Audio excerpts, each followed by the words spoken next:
না, শীত খুবই পছন্দ। কেন? শীতকালে খেয়ে দিয়ে আরাম, সাজুগুজু করে আরাম, ঘুমাতে আরাম, কম্বল গায়ে দিয়ে আরাম। তো আমার গ্রামের বাড়ি কিন্তু খুব কাছে, মানে টাঙ্গাইলের নিচে। তো ব্যাপার যেটা হয়েছে, আমার গ্রামের বাড়িতে কেউ থাকে না। মানে আমার বাবা মা ভাই সবাই ঢাকায়, আমার এক চাচা ছিলেন, তিনি মারা গেছেন। কেউ নেই, বাড়ি খালি পড়ে আছে, যে কারণে যাওয়াটা একটু ঘন ঘন হয়ে ওঠে না। তবে হ্যাঁ, মানে শীতের সময় হয়তো সবাই মিলে যাওয়া হতে পারে। মিস মিস করি না, আমি কিছু মিস করি না। মানে আমার কাছে কি, জীবনটা একটা জার্নি। এই জার্নিতে আমরা অনেক কিছু যুক্ত হবে, অনেক কিছু হারাবে, অনেক কিছু থেকে যাবে। আমি বিশ্বাস করি যা সুন্দর, যা ভালো মানুষের জন্য মঙ্গল, সবকিছু সেই মানুষটার সাথে থেকে যায়।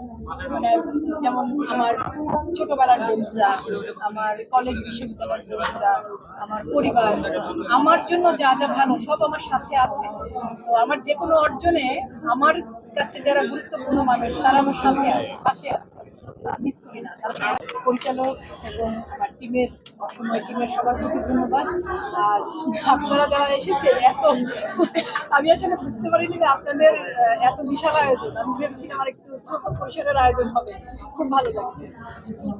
ভাইয়া, আপনি একটু গুলিয়ে ফেলেছেন, কানে আমি যাইনি, কানে বাঁধন গিয়েছে।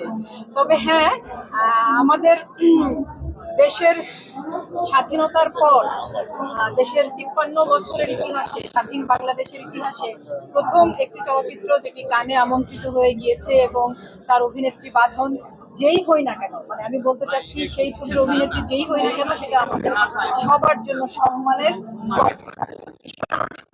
যে আমাদের সাথের চলচ্চিত্র রেহানা মারিয়াম নূর কানে গিয়েছিল, এটা আমাদের সবার জন্য আনন্দ।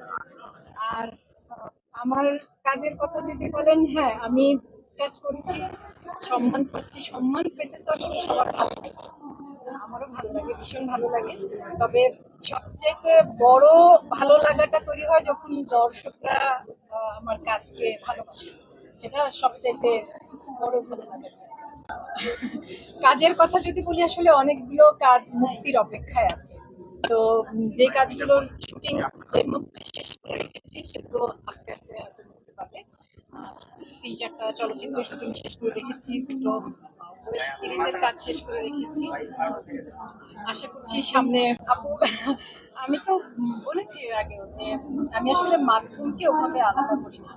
আমি মনে করি যে আমি একজন অভিনয় কর্মী, আমার কাজ অভিনয় করা।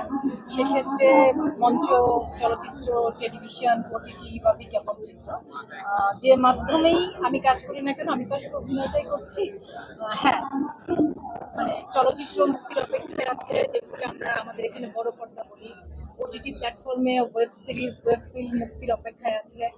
আর নাটক তো চলছে, টেলিভিশন নাটক।